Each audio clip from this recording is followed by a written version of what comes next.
오늘 하나님의 말씀은 창세기 20장 1절부터 18절 말씀입니다. 창세기 20장 1절부터 18절입니다.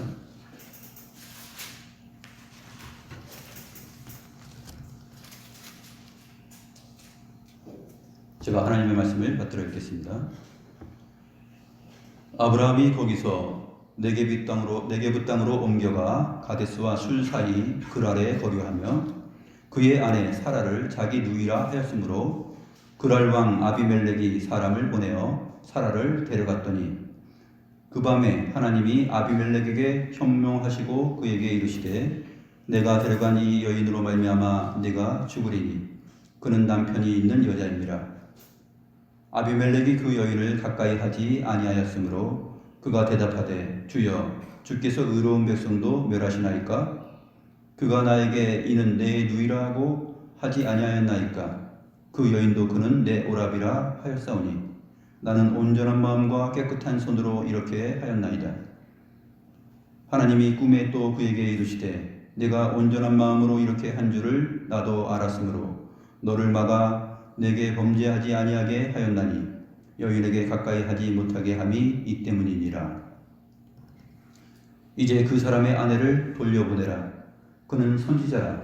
그가 너를 위하여 기도하리니 내가 살려니와 내가 돌려보내지 아니하면 너와 내게 속한 자가 다 반드시 죽을 줄 알지니라.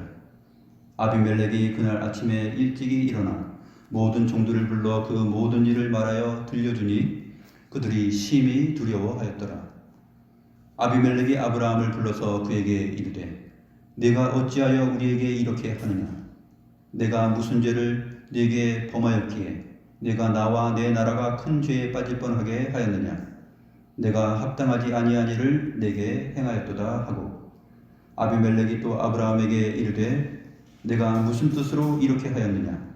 아브라함이 이르되 이곳에서는 하나님을 두려워함이 없으니 내 아내로 말미암아 사람들이 나를 죽일까 생각하였으며 또 그는 정말로 나의 이복 누이로서 내 아내가 되었음이니라.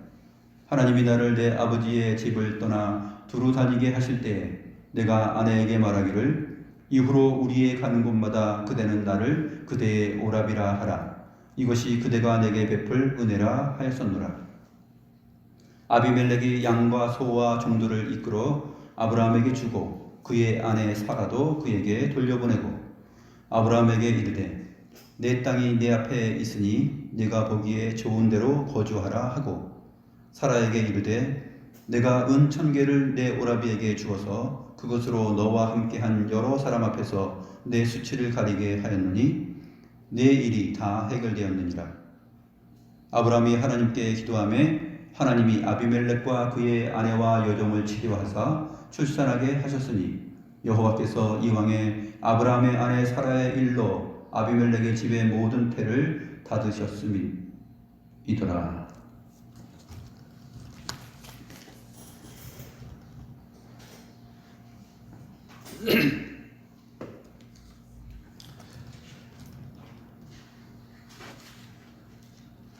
오늘 본문 말씀은 좀 낯익은 장면이 나오는데 이 장면은 우리가 창세기 12장 아브라함의 행동을 통해서 우리가 살펴본 적이 있는 비슷한 장면입니다. 창세기 12장에서 20장까지 오는 기간은 24년이 지났죠. 아브라함이 75세였고 이제 창세기 20장 오늘 본문에 와서는 아브라함이 99세가 된 때입니다. 사라도 역시 아브라함보다 10살 어리기 때문에 지금 20장에서 사라의 나이는 89세죠. 오늘 본문을 보면 아브라함이 거기서 네게부 땅으로 옮겨가 이렇게 시작하고 있습니다. 거기서는 어디냐면 아브라함이 24년 동안 계속 살고 거주하였던 장소인데 마므레 상수리 나무 여호와의 이름을 불렀던 그 장소입니다. 마므레는 헤브론이죠.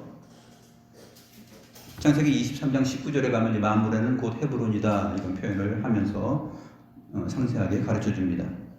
그래서 이 헤브론 땅에서 어디로 가냐면 네게부 땅으로 옮겨서 가데스와 술 사이 그랄에 거류하게 됩니다. 무슨 이유로 갔는지는 정확히 나오지 않아요. 기근이 들어서 옮긴 것도 아니고 무슨 이유로 간 것인지는 정확하지 않지만 어쨌든 아브라함이 네게부 땅으로 옮겨서 가데스와 술 사이 그랄에 거류하였습니다. 그러니까 블레셋 지역 가사 근처에 있는 곳이에요. 그래서 이 그랄 왕 아비멜렉을 만나게 되는데 그랄 왕 아비멜렉은 블레셋 왕이기도 합니다. 26장 1절에 가서 보게 되면은 나중에 이삭이 아브라함 때 첫 흉년이 들었고 이삭 때에 다시 두 번째 큰 흉년이 들었을 때 이삭이 그랄 블레셋 왕 아비멜렉을 만나게 되는 내용이 창세기 26장에 나타납니다. 그래서 이 그랄 왕 아비멜렉은 블레셋 왕 아비멜렉이라 불리기도 하는 왕이죠.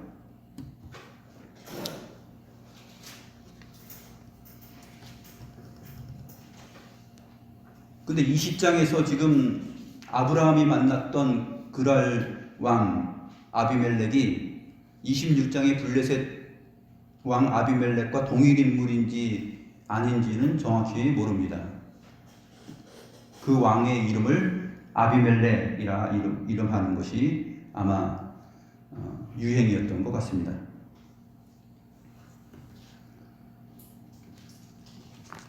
오늘 본문 내용을 보게 되면 아브라함이 99세 때에 하나님께서 분명히 내 자손을 주겠다고 약속하셨는데 18장과 19장의 내용이 분명하게 아브라함에게 경험되었음에도 불구하고 아브라함이 20장에 와서 바로 1년 눈앞에 두고서 또다시 24년 전에 자기의 수준으로 내려간 내용을 기록하고 있습니다.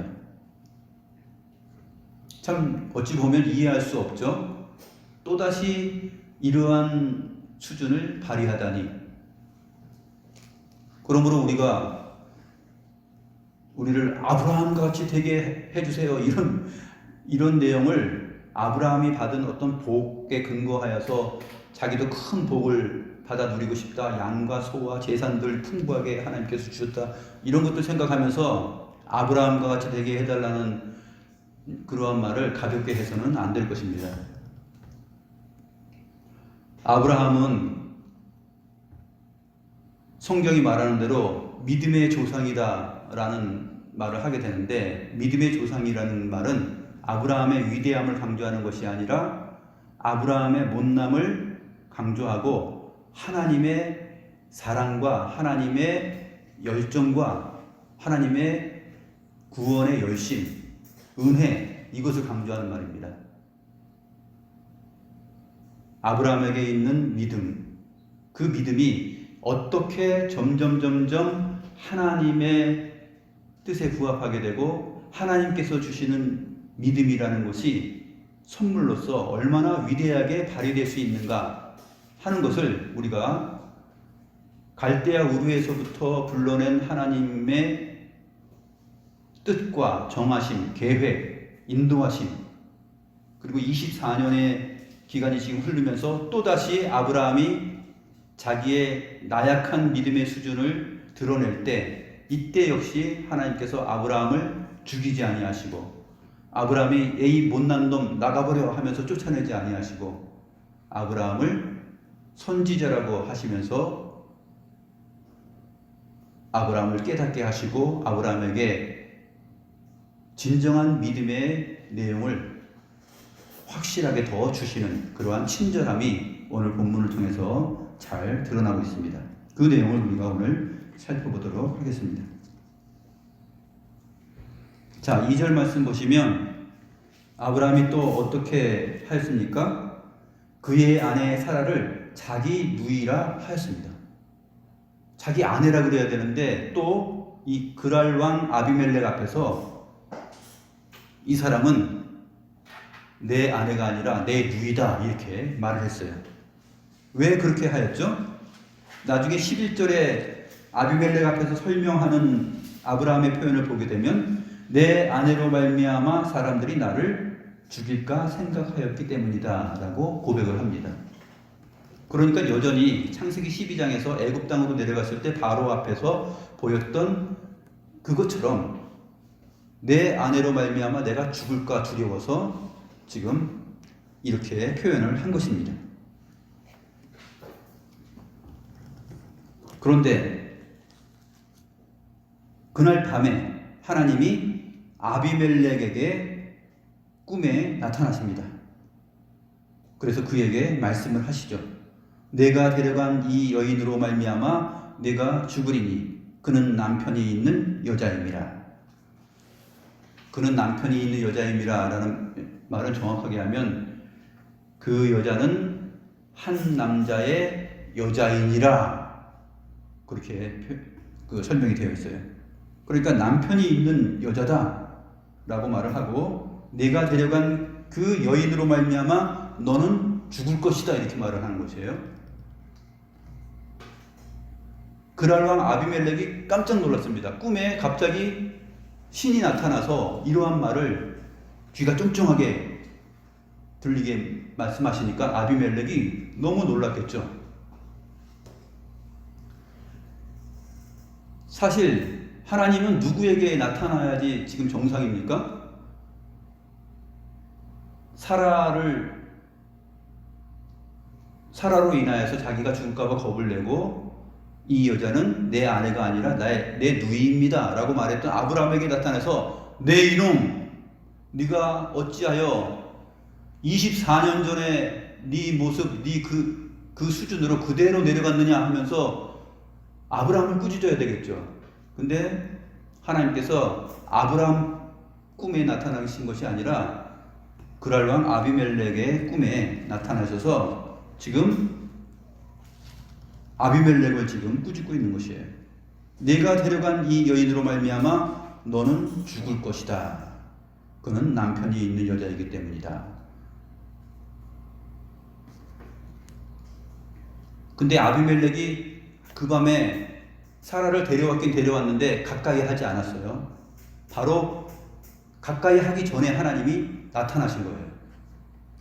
그래서 성경은 그 여인을 가까이 하지 아니하였으므로 그가 대답하되 주께서 의로운 백성도 멸하시나이까. 주여 주께서 의로운 백성도 멸하시나이까. 자기는 아무 잘못 없다는 것이죠. 의롭습니다. 그렇게 말을 한 것입니다. 앞에 19장에서 아브라함이 사실 하나님께 한 표현하고 비슷합니다. 주께서 의로운 백성을 악인과 함께 멸하겠습니까? 하는 이 표현이죠. 근데 지금 그랄 왕 아비멜렉이 자기는 의롭다라고 얘기하고 의로운 백성도 멸하시는 분이 당신이십니까? 라고 질문을 합니다. 그리고 자기의 정당성을 계속 얘기합니다. 그가 나에게 이는 내 누이라고 하지 아니하였습니까?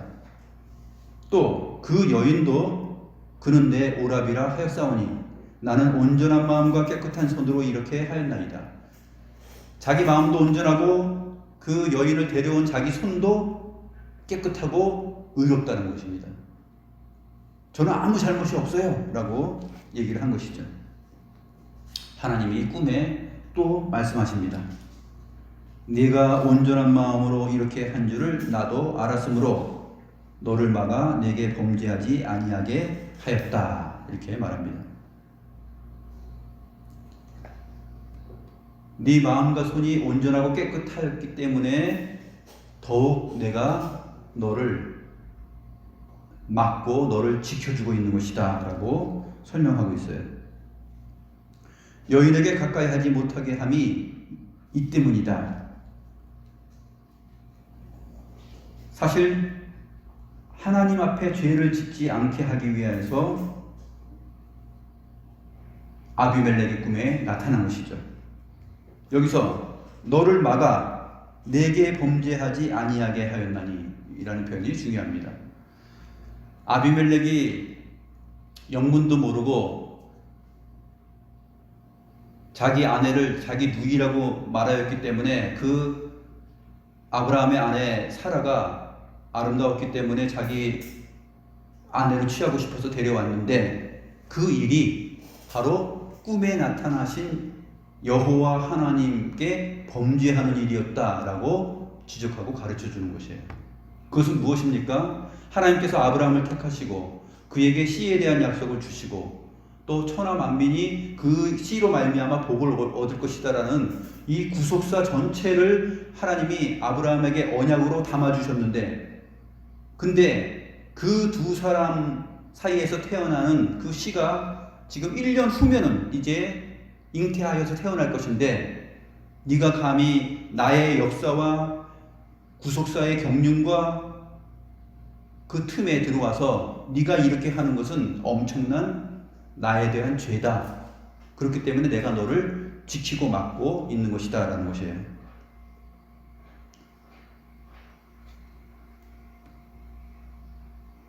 하나님께서 사라를 1년 후 하나님이 다시 찾아오셔서 잉태하게 하시기 전까지 사라를 순결하게 지금 보호하고 계시는 것입니다. 7절 말씀 보면 이제 그 사람의 아내를 돌려보내라. 그는 선지자라. 아브라함을 가리켜서 선지자라고 설명을 합니다. 선지자는 하나님의 계시와 하나님의 뜻을 받아서 그것을 실행하는 그러한 존재죠. 그렇기 때문에 아브라함은 선지자입니다. 근데 선지자의 모양과 꼴이 어떻습니까? 지금 너무나 형편없죠. 24년의 시간이 흐르는 동안 하나님께서 아브라함에게 나타나시고 언약을 맺으시고 보이시고 확실한 증표를 주시고 한 내용들을 다 보세요. 아브라함과 그의 존속들을, 가족들을 얼마나 돌보시고 얼마나 함께 하셨는가. 그 내용을 우리가 다 살펴봤지 않습니까? 그런데 지금 24년 전의 수준, 그 수준으로 똑같이 내려가가지고 자기의 목숨이 죽을까봐 두려워서 이는 내 누이다 라고 말한 것을 보게 되면 그는 내 선지자다 라는 이 표현이 부끄러울 정도죠. 그런데 하나님께서는 아브라함에게 그는 내 선지자다 이렇게 말을 하고 있습니다. 우리는 어떻습니까? 저와 여러분도 역시 우리의 삶을 보게 되면 10년, 20년 우리의 삶의 발자취를 아브라함처럼 한 25년, 24년 정도를 한번 생각해 보세요. 그 우리의 생애 속에서 하나님께서 얼마나 우리와 함께 하셨고 얼마나 하나님의 말씀으로 우리에게 확신을 주시고 또 그 당시에는 잘 모르지만 돌이켜보면 하나님의 은혜로 나를 이제까지 나를 성장시키시고 나를 성숙시키시고 나를 하나님의 사람으로 이렇게 이끌어 오셨구나 하는 것을 느끼지 않습니까? 그런데 우리는 또다시 우리의 저급한 수준으로 다시 내려가서 하나님을 믿지 못하고 또 자기의 목숨 하나 유지하기 위해서 거짓을 말하고 하는 그러한 나약한 행동과 믿음을 보일 때가 많다 하는 것을 이 사건을 통하여서 우리가 반추하고 거울을 보듯이 볼 수 있는 것입니다. 하나님은 결국 무엇을 말씀하시고자 하면 바로 이러한 수준의 사람들이 내 백성, 내 자녀들이다 하는 것이에요. 나의 선지자들, 내 말씀을 맡은 자들이고 내 뜻을 아는 자들이다. 너희들의 수준이 그렇다는 거예요. 저의 수준, 여러분의 수준이 그렇다는 것입니다. 하나님께서는 그런데도 우리 꿈에 나타나지 않고 지금 세상 사람, 영문도 모르고 사실 인간적으로 객관적으로 겉으로 살펴봤을 때는 전혀 범죄하지 않은 의로운 사람 아비멜렉 왕의 꿈에 나타나셔서 그를 혼쭐을 내주고 있죠. 너 건드리지 말아라. 아브라함과 사라를 건드리면 안 된다. 이 여인을 건드리게 되면 너는 죽을 것이다. 이렇게 말을 하고 있는 것이에요. 너만 죽느냐? 너와 내게 속한 자가 다 반드시 죽을 줄 알지니라 라고 7절에서 말을 하고 있습니다. 이걸 보면 우리는 어떤 마음이 들죠? 하나님께서는 나같이 못난 이 형편없는 믿음을 가지고 늘 반복하고 주님을 실망시키는 나를 위해서 큰 은혜와 사랑을 갖고 계시는데 나를 건드리는 자는 하나님이 가만 내버려 두지 않는구나 하는 것을 보게 되는 것이에요. 우리가 부모로서 자식을 한번 이렇게 키워보고 경험을 해봐서 알지 않습니까? 부모가 자식을 이렇게 키워오다 보면 자식이 못난 짓을 많이 하죠. 그런데 그 자식을 건드리는 다른 사람들이 있으면 부모는 어떻게 합니까? 자식을 혼내지 않고 그놈을 혼내요. 가서 너 감히 내 아들한테 이렇게 했어? 혼냅니다. 그런 마음이에요.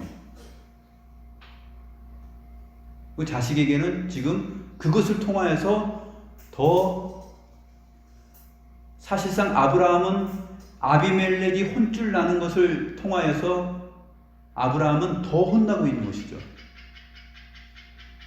하나님은 아비멜렉에게 나타나서 아비멜렉을 꾸짖고 너 이 사람의 아내를 건드리면 너 죽고 너만 죽는 것이 아니라 너에게 속한 모든 자들이 죽을 거야. 반드시 죽어. 이렇게 말하는 것을 통해서 하나님의 자식인 아브라함이 어떻게 생각했겠어요? 아이고 하나님, 내가 하나님의 만극한 사랑과 은혜와 그 확신을 받고 이제까지 살아왔는데 내가 아버지 하나님 앞에서 정말 잘못했습니다라는 것을 느끼게 되겠죠. 큰 깨달음을 주는 겁니다. 아브라함은 이 사건을 통해서 엄청난 하나님의 사랑과 긍휼과 용서, 자비, 또 하나님의 뜻을 제대로 바라볼 수 있는 안목이 열렸을 것이에요.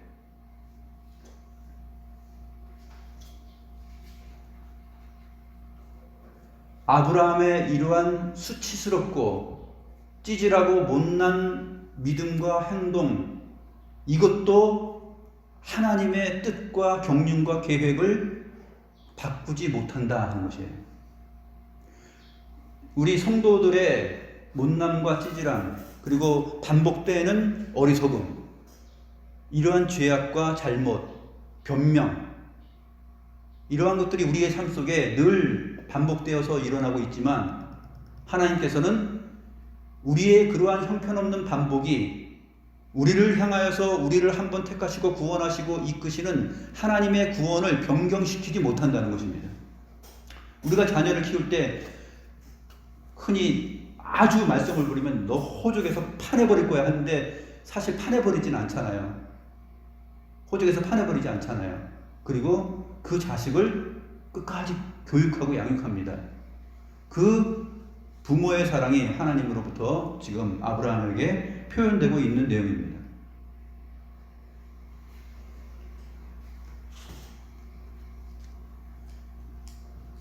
아비멜렉의 꿈에 현몽하여 아비멜렉을 꾸짖고 가르치시는 이 내용을 기술함으로 이 글을 읽고 있는, 이 본문을 듣고 접하고 있는 당시 1차 독자들, 이스라엘 백성들은 무엇을 깨달았을까요? 자기들도 마치 그렇게 살았거든요. 이집트에서 출애굽하여서 홍해를 건너서 광야 생활할 때 계속 반복했거든요.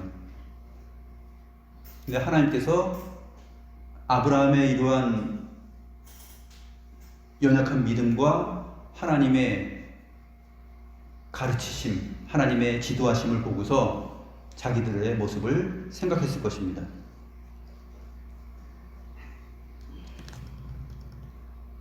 그래서 아비멜렉이 그날 아침에 일찍 일어납니다.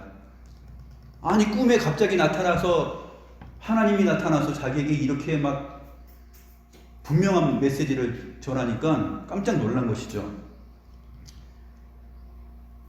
아브라함의 누이가 아니라 아브라함의 아내였구나.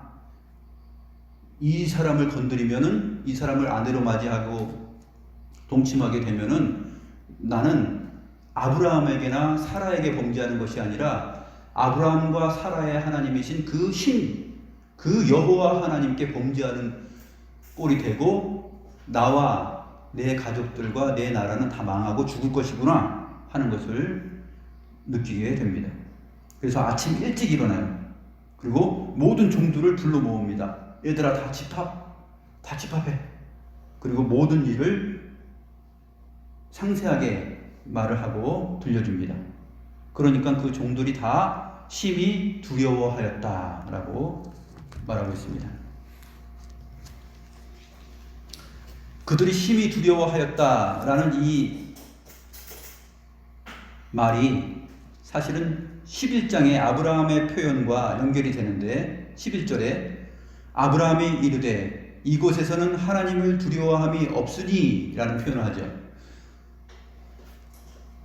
아브라함이 보니까 이곳 그랄 지역에는 그 사는 사람들이 하나님을 두려워함이 없었다는 것을 보았어요. 그런데 지금 그들이 심히 두려워하게 되었어요. 그러니까 하나님께서는 아브라함을 교육하고 지도하고 가르치실 뿐만 아니라 하나님의 이 지혜의 교육 방식은 하나님을 전혀 두려워하지 않는 그랄 땅의 백성들과 왕에게 하나님을 심히 두려워할 수 있는 그러한 마음을 주셨다는 것입니다. 아브라함도 깨닫게 하고 그 세상 사람들도 깨닫게 하는, 동시에 두 영역의 사람들에게 하나님을 두려워할 수 있는 깨달음을 주셨다 하는 것을 말하고 있습니다. 아비멜렉이 이제 아브라함을 부릅니다. 자기 종들에게 다 말한 다음에 아브라함을 불렀어요. 불러서 그에게 말합니다. 네가 어찌하여 우리에게 이렇게 하였느냐? 내가 무슨 죄를 네게 범하였기에 내가 나와 내 나라가 큰 죄에 빠질 뻔하게 하였느냐? 내가 합당하지 아니한 일을 내게 행하였도다. 네가 해서는 안 될 일을 나에게 행했다. 하마터면 나와 내 나라가 다 멸망하고 죽을 뻔했다. 그 얘기를 하고 있는 것입니다. 아비멜렉이 또 아브라함에게 말합니다. 네가 무슨 뜻으로 이렇게 하였느냐? 여기서 10절 무슨 뜻으로 라는 표현은 정확히 하면 네가 무엇을 보았기에 이렇게 하였느냐라는 말이에요. 무슨 뜻으로가 아니고, 사실 뭐 그렇게 해도 설명이 될 수 있겠지만 정확히 하면 네가 무엇을 보았기에 이렇게 하였느냐, 그렇게 말을 하니까 11절부터 답을 합니다. 아브라함이 무엇을 보았냐 하면 아브라함이 이르되 이곳에서는 하나님을 두려워함이 없는 것을 보았다고 얘기합니다. 내가 아브라함이 보았어요. 보니까 그랄 땅에서는 여호와 하나님을 두려워하는 마음이 없어요. 하나님이 누군지도 잘 모르고 두려워하지 않습니다. 그러니까 아브라함 마음속에 무슨 생각이 드냐면 혹시 내 아내로 말미암아 사람들이 나를 죽일까 생각하였습니다 라고 말을 합니다. 여기서 내 아내로 말미암아, 여기서 생략된 단어가 있는데 1이라는 단어예요. 1. 다바르라는 말인데 다바르는 말하다 또는 행하다, 일하다 두 가지로 번역이 될 수 있는데 이 문맥에서는 나의 아내로 라고 되어 있는데 나의 아내의 일로 말미암아 사람들이 나를 죽일까 생각하였으며 라고 말하면서 자기 아내의 일이 무엇인지를 12절 13절에서 자세하게 설명을 해요. 이 자기 아내의 일로 말미암아 라는 이 표현이 맨 마지막 절 18절에서 다시 한번 똑같은 문장, 같은 문장으로 자세하게 표현이 되는데 18절 말씀을 보시면 여호와께서 이왕에 아브라함의 아내 사라의 일로 말미암아 아비멜렉의 집의 모든 태를 닫으셨음이더라 라고 표현됐죠. 아브라함의 아내 사라의 일로 말미암아 라는 이 표현이 바로 11절 내용에 있습니다. 내 아내의 일로 말미암아 사람들이 나를 죽일까 생각하였기 때문이다 라고 말을 하고 있어요. 근데 여기서는 이제 1이라는 단어의 번역이 11절에서는 정확히 되지 않았습니다.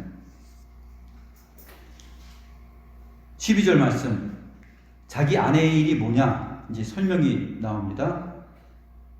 그 여자는 정말로 나의 이복 누이로서라는 이 말은 아주 간략하게 의미를 담아서 번역을 한 것인데 이 12절의 내용은 정확히 이렇게 되어 있어요. 내 아내의 일로 인하여 라는 이 말은 정확히 하면은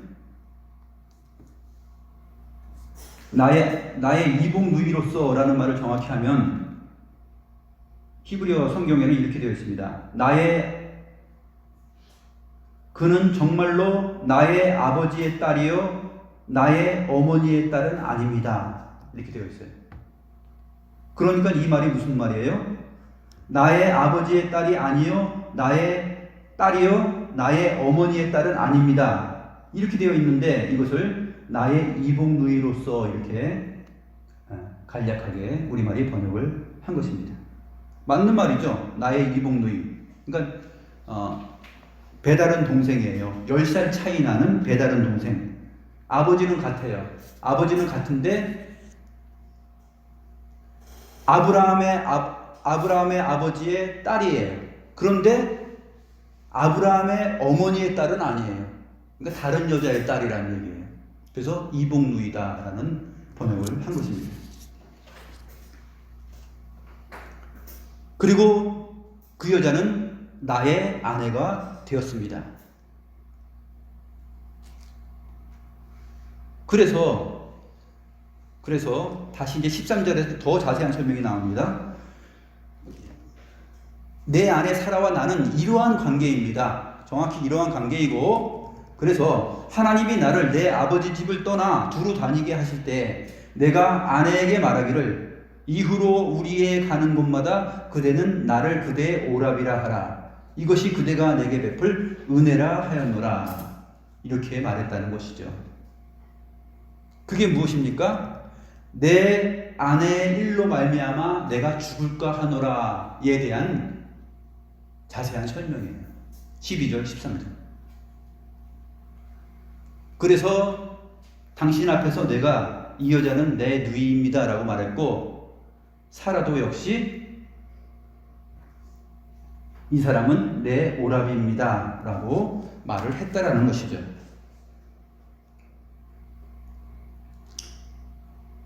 이 얘기를 다 들은 다음에 아비멜렉이 한 행동은 어떻게 합니까?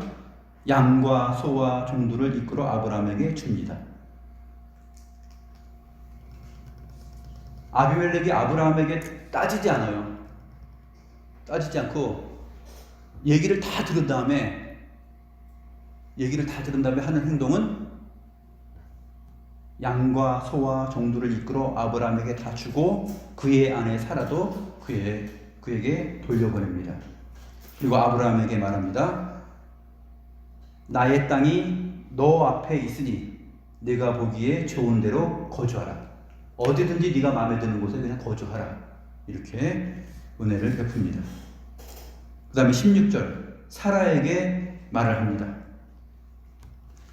사라에게 이르되 내가 은 1000개를 내 오라비에게 주어서 그것으로 너와 함께한 여러 사람 앞에서 내 수치를 가리게 하였노니 내 일이 다 해결되었느니라. 이 16절 말씀은 좀 정확하고 자세하게 우리가 생각해야 되는데 사라에게 말을 합니다. 사라야, 내가 은 1000개를 네 오라비에게 주었다. 일부러 아비멜렉은 여기서 지금 성경은 어떻게 말합니까?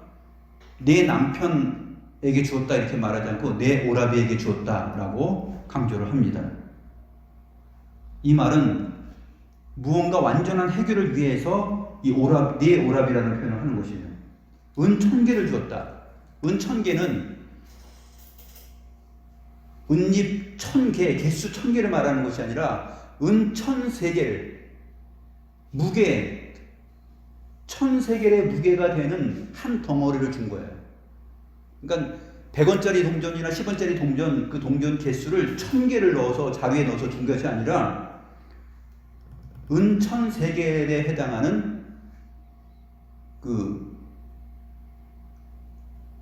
돈을 준 것입니다. 그러니까 한 무게로 따지면 12kg 정도를 줬어요. 12kg. 아주 은덩어리가 이렇게 크겠죠. 12kg 되는 은덩어리를 내 오라비에게 주었다. 정확히 하면 이렇게 되었습니다. 사라에게 이르되 보라. 사라에게 말합니다. 보라, 내가 은 1000개 이렇게 하니까 개수를 준 것처럼 되는데 이게 아니고 은 1000을 내 오라비에게 주었다. 그 다음에 보라, 그것은 너와 함께한 여러 사람인데 모든 사람의 눈앞에서 너를 위한 가림이다 이렇게 되어 있어요. 여기서 우리말은 여러 사람 앞에서 내 수치를 가리게 하였노니 라고 풀어서 번역이 되었는데 사실 번역이 잘 된 것입니다. 모든 눈앞에서 너를 위한 가림이다. 뭐가요? 은 1000개가. 은 1000개, 은 1000을, 그 은덩어리를 아브라함에게 주었다고 말을 해요. 근데 그 은 1000이 너를 위한 가림이다는 것이에요.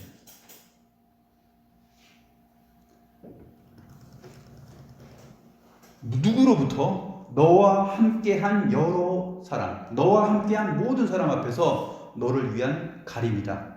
너의 결백을 증거해주는 물증이다라고 얘기하는 것입니다. 은천은 가치가 굉장히 큰 돈입니다. 사사기 17장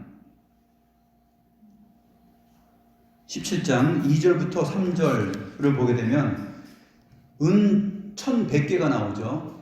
그래서 은 1100개를 가지고 잃어버렸던 어머니가 자기 아들에게 어디 갔는지 모르겠다 하니까 자기 아들이 찾았어야 하면서 주니까 그 은 1100개를 가지고서 일부를 뭐 신상을 만들고 막 그러지 않습니까?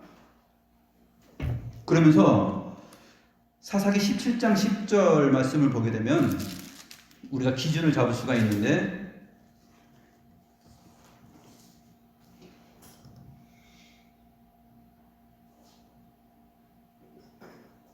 미가라는 아들이 이제 얘기합니다. 미가가 그에게 이르되 내가 나와 함께 거주하며 나를 위하여 아버지와 제사장이 되라. 한 사람을 택해서 제사장을 막 삼고 자기가 월급을 줍니다. 그리고 또 옷도 주고 먹을 것도 줍니다. 자기 집의 제사장으로 삼은 거예요. 아버지와 제사장이 되라. 내가 해마다 은열과 의복 한 벌과 먹을 것을 주리라. 해마다 은열을 준 것은 제사장, 레위인 제사장이 받을 수 있는 1년치 봉급이에요. 은 10개가. 그러면 은 1100이었잖아요. 여기서도 은 1100이라는 것은 개수로 100개가 아니라 은 1100세겔 되는 무게 그 덩어리를 준 거예요. 거기서 이제 나눠주는 거죠. 그러면 이 제사장 한 사람이 110년 동안 받는 월급이에요. 해마다 은 열을 받게 되니까 계산하면은 110년 한 사람이 일을 해서 제사장으로서 110년 동안 받는 월급에 해당되는 내용입니다. 또 한 가지는 사사기 17장이 아니라 출애굽기 21장 32절에 나타나 있는데, 출애굽기 21장 32절에 보면 소가 만일 남종이나 여종을 받으면 소 임자가 은 30세겔을 그의 상전에게 줄 것이요 소는 돌로 쳐서 죽일지니라. 소가 만일 어떤 사람의 남종이나 여종을 뿔로 받아서 죽이면 그 죽은 종의 목숨의 보상값으로 30세겔을 줍니다. 그러니까 이것을 계산하면 어떻게 되죠? 30세겔 몇 명 값입니까? 30 곱하기 몇 해야 돼요? 300명인가요? 33명이죠? 33명의 목숨값을 주는 것이에요.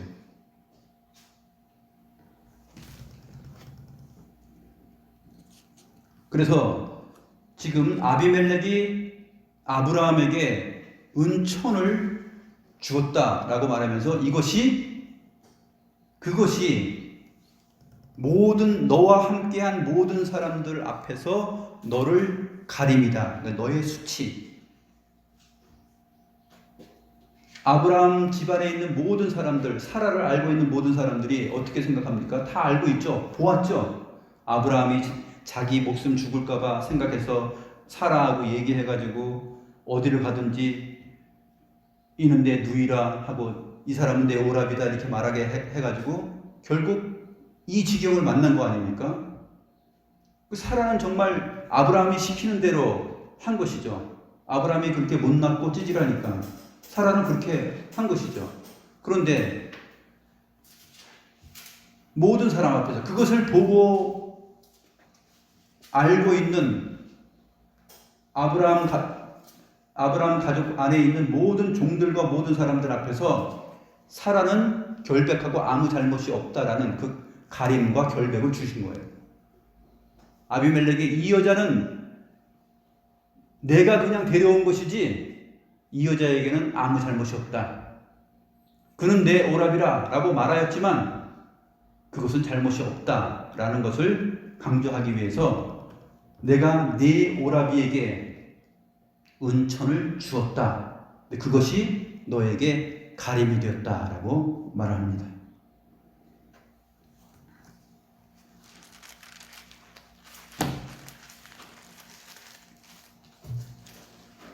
그리고 나서 내 일이 다 해결되었느니라 라고 사라에게 말합니다. 내 일이 다 해결되었느냐, 모든 것이 다 밝혀졌다 이렇게 말합니다. 너는 결백하고 아무 잘못 없어.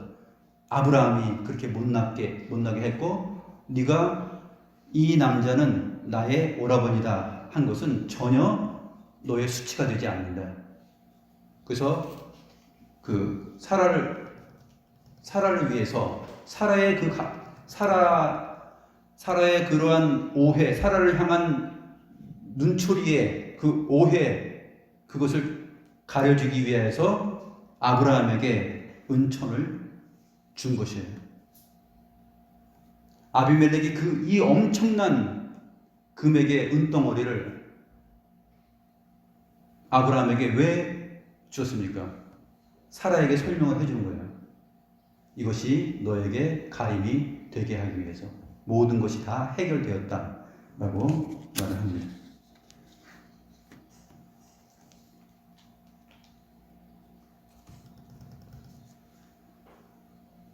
이제 아브라함이 하나님께 기도합니다.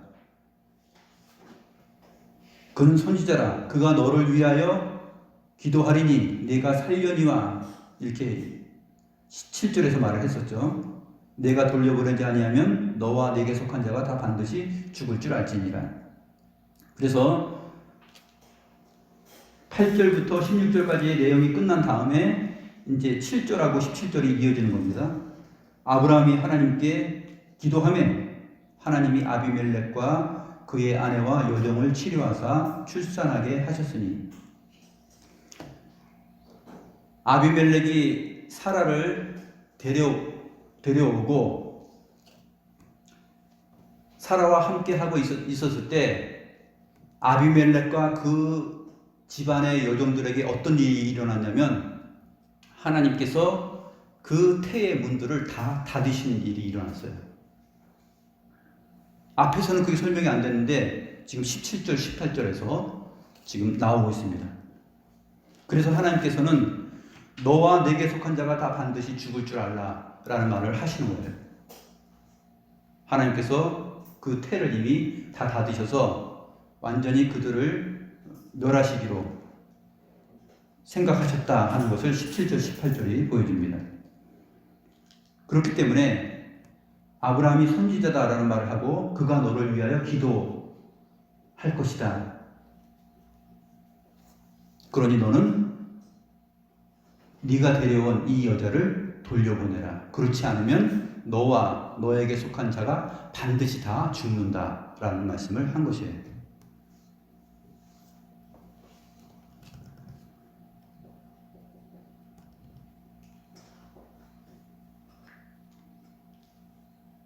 벌써 이 아비멜렉과 그 모든 사람들이 두려워했다라는 그 표현이 있는데 자세하게 설명이 안 되어 있지만 17절의 내용을 봤을 때 무엇을 알 수 있습니까?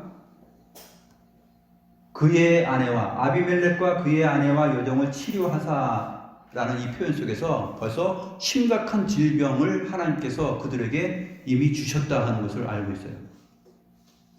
아브라함의 아내 사라를 데려온 이후에 하나님께서는 벌써 손을 쓰셔서 아비멜렉과 그의 아내와 여종을 출산하지 못하는 그러한 상황으로 만드셨다. 근데 그것을 아브라함이 기도하자 그들을 치료하사 출산할 수 있게 하셨다라고 설명하고 있습니다. 18절 말씀. 왜냐하면 이렇게 시작됩니다. 왜냐하면 여호와께서 아브라함의 아내 사라의 일로 말미암아 아비멜렉의 집에 모든 태를 닫으셨기 때문이다. 여기서 강조해서 말합니다. 모든 태를 닫으셨다 했는데 그냥 닫으신 것이 아니라 완전히 닫으셨어요. 완전히. 그래서 닫았다, 그가 닫았다라는 표현을 2번 합니다. 그러니까 완전히 닫으신 거예요. 아차르라는 단어인데 오초르 아차르 이렇게 해서 완전히 닫았다는 것이에요.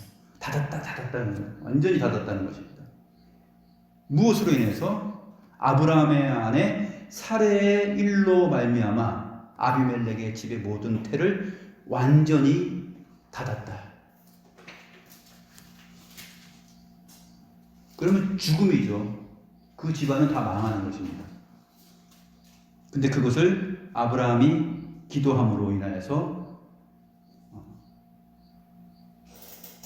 아비멜렉이 그 아내 사라를 돌려보내고 아브라함이 기도함으로 말미암아 하나님께서 아비멜렉과 그의 아내와 여종을 치료하시고 출산하게 하시고 그 태를 다 여셨다 하는 것으로 맞춰집니다.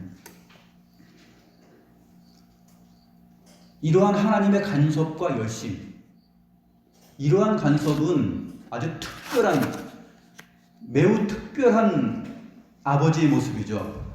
아주 특별한 아버지의 간섭입니다.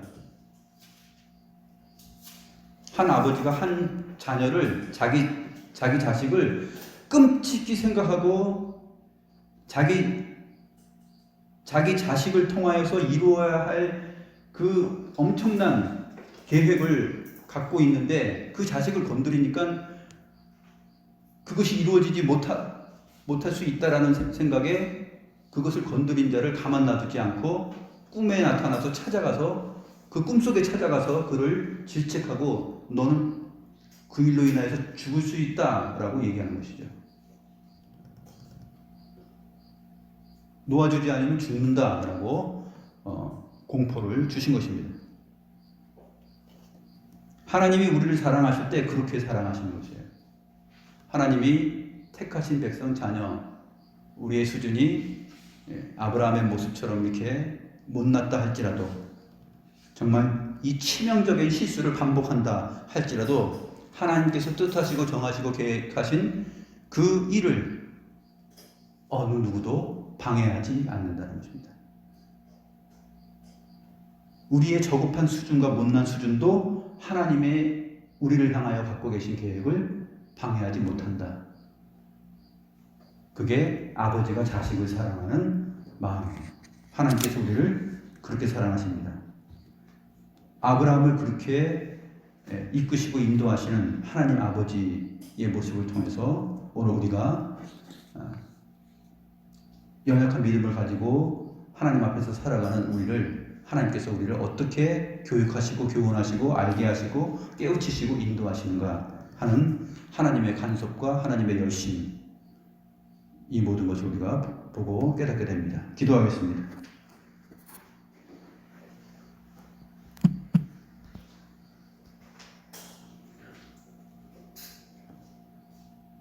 하나님 아버지, 우리의 삶을 되돌아볼 때 아브라함이 24년 전에 저급한 수준의 믿음과 삶으로 돌아갔던 것처럼 우리 역시도 항상 우리의 못남과 수치스러운 자리로 다시 되돌아가고 있는 그러한 현실을 우리가 보게 됩니다.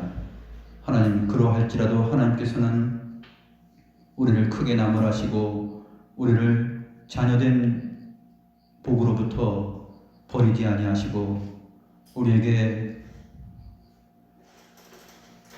우리를 질책하기보다는 하나님의 지혜로운 방법으로 우리를 더욱더 가슴 아프게 하고 우리를 돌아보게 하는 그 지혜와 깨우침의 내용들, 하나님의 그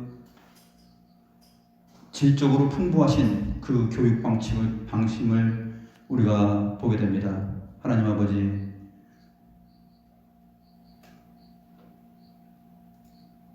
우리를 자상한 마음으로 우리에게 큰 깨달음을 주시고 끝내 우리로 하여금 하나님께서 주시는 선물로서의 믿음이 얼마나 큰지를 알게 하시는 그 하나님의 열심과 하나님의 간섭과 하나님의 생각들을 보게 됩니다. 우리가 이 말씀을 통하여서 우리 자신을 돌아보고 또 하나님의 크심과 자비하심과 긍휼과 하나님의 변치 않는 우리를 향한 계획과 마음을 알아서 우리가 다시 그러한 자리로 돌아가지 않고 참되시고 선하시고 긍휼이 많으신 하나님을 의지하고 변치 않고 우리를 부르신 그 뜻을 마침내 그리스도 안에서 이루시는 그 하나님의 크심을 우리가 잘 깨닫고 믿음으로 나아갈 수 있는 자들이 되도록 인도하여 주옵소서. 날마다 반복적으로 되돌아가고 이스라엘 백성들이 광야 생활에서 40년 동안 주님을 그렇게 시험하고 흔들었던 것처럼 우리 역시도 그러한 삶을 살아가오나 하나님 아버지, 그러한 것들이 지나치게 반복되지 않고 하나님 앞에 온전하게 나아갈 수 있도록 저희를 인도하여 주시고 마침내 아브라함이 독자 이삭을 바치라는 그 말씀을 들었을 때 그 아들을 죽인다 할지라도 그 죽음 가운데서 아들을 반드시 살려내고 그 아들이 살 것이라는 것을 믿는 그 믿음을 발휘한 것처럼 우리의 믿음도 또한 그러한 수준으로 이끌림을 받을 수 있도록 주께서 저희를 도우시고 또 교훈하시고 지도하시고 가르쳐 주시기를 간구합니다. 하나님의 크신 은혜와 우리를 향하신 사랑의 열정과 그 변치 않는 마음을 깊이 헤아려보며 주께 감사함을 드리며 살아계신 우리 구주 예수 그리스도의 이름으로 기도드리옵나이다.